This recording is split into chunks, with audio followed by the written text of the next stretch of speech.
أعوذ بالله السميع العليم من الشيطان الرجيم بسم الله الرحمن الرحيم الحمد لله رب العالمين وبه نستعين وصلى الله على محمد وصحبه الطاهرين وعلى الله عليهم أجمعين من الآن إلى قيام يوم الدين آمين رب العالمين.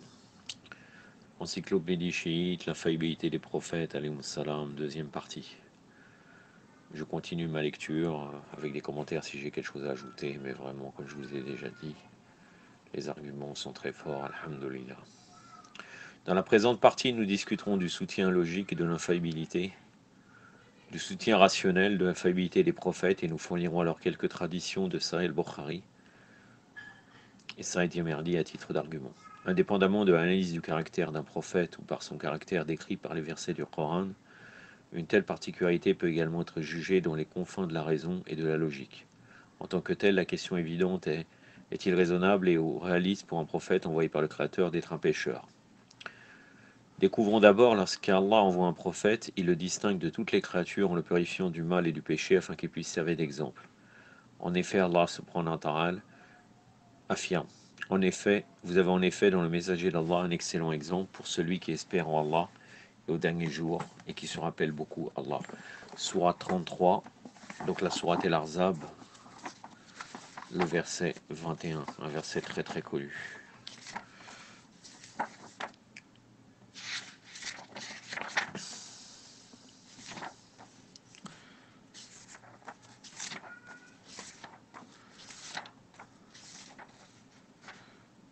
Le verset en entier. A'udhu billahi sami'il alim minash shaitanir rajim. Laqad kana lakum fi rasulillahi uswatun hasanatun liman kana yarju Allah wal yawmal akhir wa dhakara Allah kaseeran. Sadaqallahu al-aliyyul azim.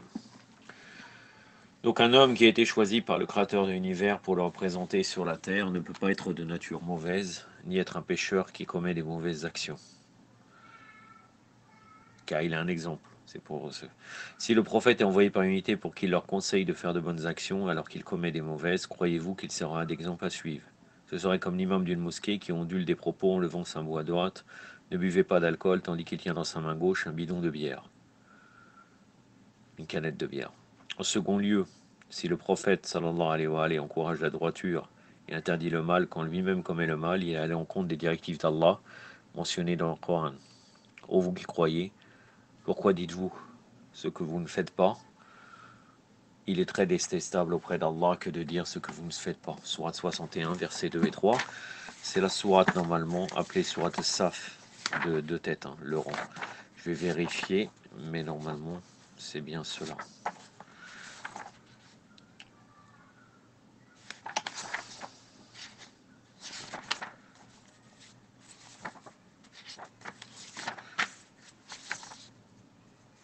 Oui, c'est ça, sourate Saf, le verset 2 et 3, donc sourate du rang.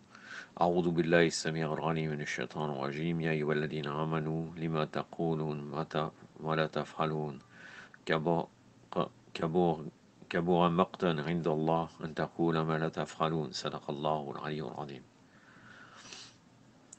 Basé sur le verset ci-dessus du Coran, si le prophète était un pécheur, il ne devrait pas prêcher les autres en premier, car sinon c'est très détestable de dire ce qu'on ne fait pas. En tant que tel, un prophète pécheur fait face à un dilemme. Si tu ne le fais pas, faire connaître ce qui t'a été révélé, tu n'aurais jamais fait connaître son message. La sourate El-Maïda, la sourate donc de la table servie, la sourate numéro 5, le verset 67. Ça concerne le jour de la Ghadir, comme ce verset. Au milieu du verset. أعوذ بالله السميع العليم من الشيطان الرجيم وإن لم تفعل فما بلغ رسالته صدق الله العلي العظيم. D'une part, s'il prêche le bien, il a encore désobéi à Allah, ou Allah énonce: ô vous qui croyez,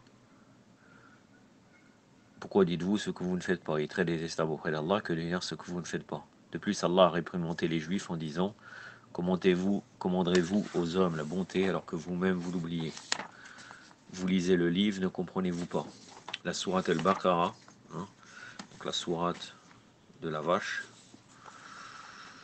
ou bien la génisse suivant la traduction. La génisse qui est une jeune vache.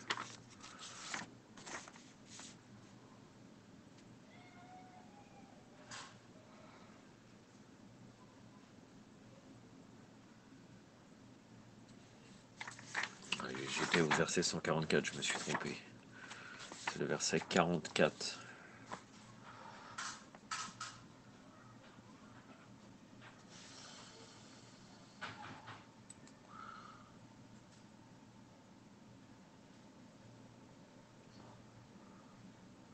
أعوذ بالله السميع العليم من الشيطان الرجيم أتمرون الناس بالبر وتنسون أنفسكم وأنتم تتلون الكتاب فلا تعقلون صدق الله العلي العظيم.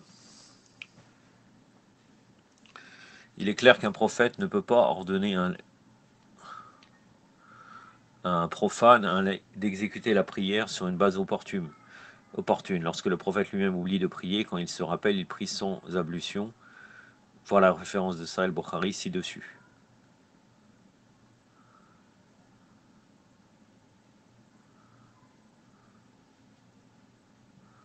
C'était précédemment dans d'autres chapitres. Les représentants d'Allah sont purifiés, protégés de telles accusations fausses. Troisièmement, un prophète qui commettrait des péchés aura un caractère répulsif. Nous détestons une personne qui viendra à nous en nous demandant de ne pas faire ceci et cela pourtant qu'il commet lui-même ces actes mauvais. Il devient automatiquement répulsif à notre égard et ne mérite pas notre confiance et encore moins de l'écouter. De même, si le prophète Mohammed sallallahu alayhi wa sallam était cruel envers un homme aveugle, comment peut-il nous ordonner d'avoir de bons comportements? Note. L'histoire de celui qui s'est renfrogné n'est pas liée au prophète sallallahu alayhi wa sallam comme le suggèrent quelques bakris. C'était un chapitre révélé à l'après-vente d'Ousmane ibn Affan qui fronça les sourcils à l'homme aveugle. Veuillez voir l'article plus tôt qui est exclusivement l'audio qui est exclusivement à cet égard.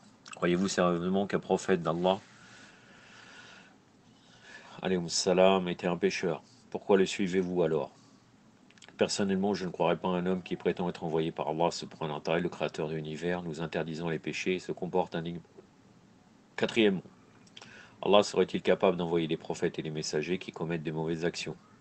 Pourquoi Allah s'embêterait d'envoyer un prophète pécheur pour qu'il soit un exemple à une communauté? Si le péché est quelque chose que même les prophètes et les messagers ne peuvent pas éviter, alors quel est le but d'envoyer une religion à l'humanité si ceux qui en sont les responsables sont faillibles? Allah s'attend-il à ce que les gens du commun suivent ses instructions quand ses propres députés ne le peuvent pas?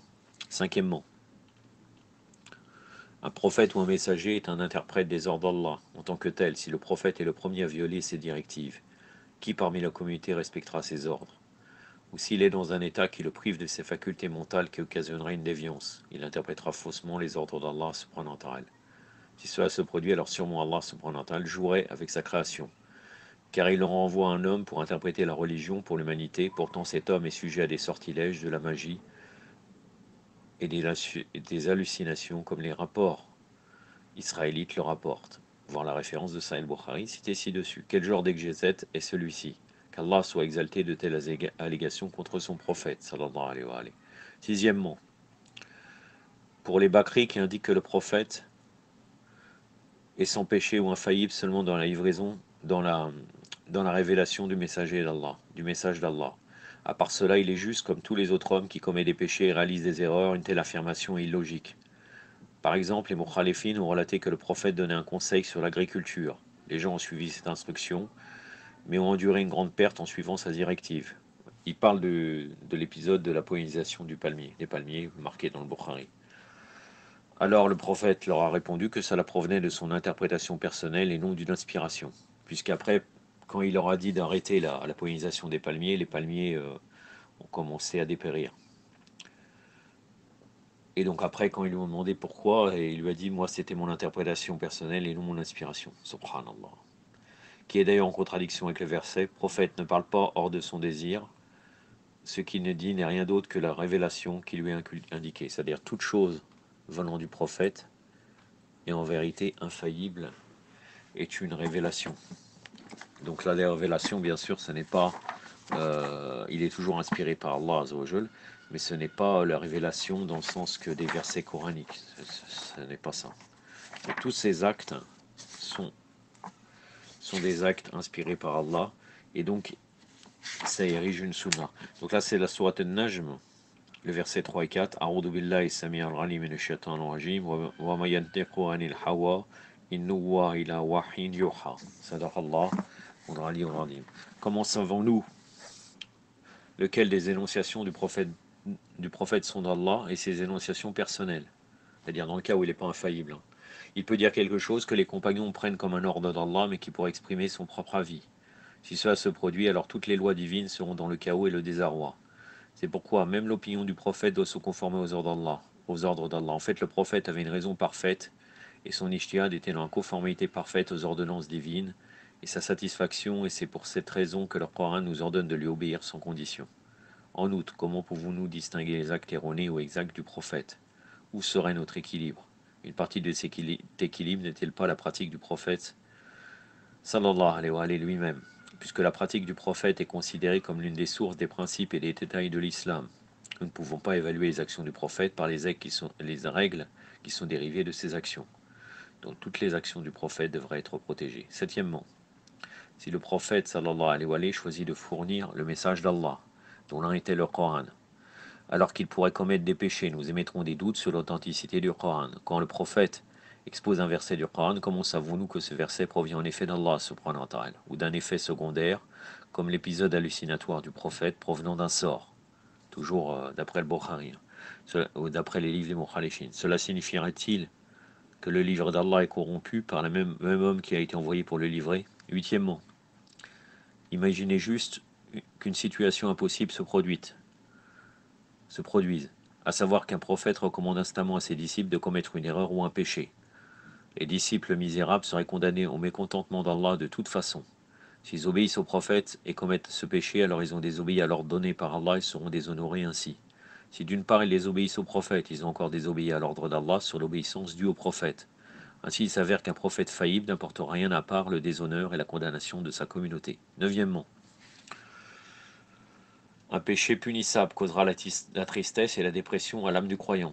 Le croyant qui aime sincèrement Allah subhanahu wa ta'ala est irrité et démoralisé par le péché qu'il a commis. Les sentiments de tristesse commencent à errer dans son esprit et le croyant perdra de nombreuses fois la confiance en soi. Les sentiments du doute sont évoqués dans le sens où le croyant estimera qu'Allah subhanahu wa ta'ala peut ne pas le soutenir au moment de l'épreuve. De plus, ce doute peut se transformer en ressentiment qu'Allah n'est pas assez compatissant pour le pardonner. Pire encore est le doute au sujet de ce qu'il se produira si Allah décide de ne jamais exercer de représailles pour ce qu'il a fait. Avec ce qui précède à l'esprit, un prophète ne devrait pas être un pécheur parce que cela nécessiterait qu'il perde la confiance à certaines étapes dans sa mission. Si le doute frappe l'âme d'un prophète, vous pouvez être assuré que sa mission est dans le péril. D'ailleurs, d'un point de vue politique et psychologique, douter se traduit automatiquement en désastre. D'une part, c'est un fait historique connu que le prophète sallallahu alayhi wa sallam n'a jamais montré de doute dans sa mission et qu'il ne fut jamais coupable d'un quelconque péché. Avoir le doute ne peut pas seulement miner sa mission, mais il aurait également miné sa crédibilité parmi les croyants. Dixièmement, un prophète est un professeur en vertu de sa prophétie. Si un professeur erre lorsqu'il est censé être envoyé directement d'Allah, comme pitié, comme miséricorde à l'humanité, alors il aura besoin d'un professeur plus informé et plus vertueux pour le guider et pour le punir dans le cas où il viole les limites d'Allah. Ce qui signifie que le prophète lui-même aura besoin d'un professeur infaillible envoyé par Allah, et ainsi de suite jusqu'à l'infini. Ainsi cela est illogique, sauf si le prophète est le professeur par excellence et le plus élevé dans la vertu, parmi ses propres disciples, et par cela il est sans péché et infaillible. Quand aux imams, alayhim salam, divinement désignés, le même argument s'applique mais ne sont pas des prophètes ou des messagers. Cependant, ils sont des successeurs et des vicaires après la prophétie. En tant que tels, si ces imams sont les guides de la communauté de Muhammad sallallahu alayhi wa alayhi, ils doivent également avoir les mêmes qualités que l'argument ci-dessus illumine. Veuillez voir le prochain article exclusivement au sujet de l'infaillibilité des imams, alayhim salam. Référence de l'infaillibilité, c'est dans le Sahih Bukhari. Il y a une tradition intéressante dans le Sahih Bukhari qui affirme que les califes, les successeurs du prophète sallallahu alayhi wa alayhi, sont infaillibles. La tradition indique clairement que ces personnes sont les prophètes et leurs successeurs. La tradition illumine également que la position du califat est investie par Allah, impliquant l'infaillibilité du calife assignée par Allah et non par des personnes ou un système de consultation. C'est très intéressant. Donc quand Allah subhanahu wa ta'ala dit à Adam qu'il a fait un vicaire, il faudrait voir si ça concerne réellement tous les êtres humains. Parce que quelquefois, les êtres humains, et des fois dans certaines choses de Ilm al-Kalam, hein, de la théologie, on arrive à dire que le calife qui a été fait sur terre, c'est l'être humain en général. Alors que là, il est bien désigné que l'infaillibilité du calife assignée par Allah. Et non par des personnes ou un système de consultation. D'ailleurs, la tradition affirme qu'il y a de bons et de mauvais conseillers, compagnons pour les prophètes et leurs successeurs, mais ceux qui sont infaillibles, protégés par Allah, ne seront pas dupés par ces mauvaises personnes. Voici la tradition, Sahih Bukhari, volume 8, numéro 7198. Livre se rapportant sur l'autorité, porte concernant les confidents de l'imam. Abu Saïd el-Khudri, le prophète a dit, Allah n'envoie jamais un prophète ou institue le califat à une personne sans qu'il n'ait deux entourages. Un entourage qui le conseille de faire le bien et qui l'encourage à le faire. Et un entourage qui le conseille de faire le mal et qui l'encourage à le faire. Or, celui qui est infaillible, marsoum, est protégé par Allah de l'erreur. Dois-je faire un commentaire? Y a-t-il quelqu'un comme lui, sallallahu alayhi wa sallam? Le Saint-Coran déclare que le prophète est un être humain comme tous les autres. La similarité entre nous et sa personnalité est dans le sens que nous sommes des êtres humains et responsables de nos actes. Toutefois, il n'y a aucune similitude entre nous en termes de vertu, la connaissance, la proximité à Allah. Allah lui a donné les capacités et les autorités qui n'ont pas été octroyées aux êtres ordinaires. Dans les traditions suivantes du Sahih Bukhari, le prophète a clairement déclaré qu'il n'est pas comme la majorité des êtres humains, signifiant que bien qu'il soit de chair et de sang, nous ne pouvons pas comparer notre âme faible et pécheresse à la sienne qui est pure. Sahih Bukhari, volume 3, numéro 1961, le livre sur le jeûne. D'après Anas, le prophète a interdit al-wissal, le jeûne sans interruption. Le peuple a dit au prophète, mais toi tu pratiques al-wissal. Le prophète a répondu, je ne suis pas comme l'un de vous, je suis nourri, et al-lasto ka'ahadan minkum. Sahih Bukhari, volume 3, numéro 1962, d'Abdallah ibn Omar, relate, l'apôtre d'Allah interdit al-wissal, le peuple lui a dit, mais vous le pratiquez. Il a dit, je ne suis pas comme vous, parce que je suis nourri abreuvé. Qala inni lasto miflakum. Mislakum. Là, ils ont marqué miflakum, mais je pense que c'est mislakum. Je ne sais pas. Sahih Bukhari, volume 3, numéro 1963. D'après Abu Saïd, qu'il avait entendu l'énonciation du prophète, ne joignez pas le jeûne du jour et à la nuit, la pratique d'al-wissal. Si vous avez l'intention de jeûner sans interruption, alors l'effectuez seulement jusqu'au Sohor avant l'aube suivante. Le peuple lui a dit, mais vous pratiquez le wissal ou apôtre d'Allah? Il répondit, je ne suis pas dans votre situation, je ne suis pas semblable à vous, parce que pendant mon sommeil, je suis nourri et abreuvé par un nourrisseur. Qala inilasto ka hayatikum. Sahih Bukhari, volume 3, numéro 1964, Aïcha relate, l'apôtre d'Allah interdit le wissal par pitié pour eux. Ils lui ont dit, mais tu pratiques le wissal. Il a dit, je ne suis pas dans votre situation, parce que mon Seigneur me donne la nourriture et la boisson. Qala inilasto ka hayatikum. Sahih Bukhari, volume 3, numéro 1967, Abu Saïd el-Khudri rapporte, l'apôtre d'Allah a dit, ne jeûnez pas sans interruption jour et nuit, al-wissal, et si l'un de vous a l'intention de jeûner sans interruption jour et nuit, il devrait continuer jusqu'au temps du Sohor. Ils ont dit, mais vous pratiquez al-wissal, ô apôtre d'Allah. Le prophète a répondu, je ne suis pas dans votre situation, je ne suis pas semblable à vous. Pendant mon sommeil, je suis nourri par un nourrisseur, abreuvé par quelqu'un qui m'abreuve. Il est évident de ces arguments Bakri authentique entre d'autres, que le prophète est comme nous seulement dans le sens qu'il est un être humain. Il a le choix de faire le bien ou le mal, et est constitué d'une chair humaine. À part cela, il n'y a aucune similitude entre son âme, vertu suprême, et la nôtre.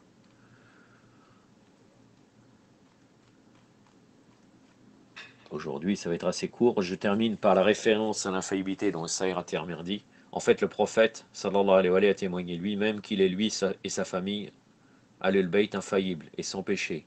Il est intéressant de remarquer que le messager d'Allah avait l'habitude de réciter le verset de la purification pour appuyer son argument, soit 33, le verset 33.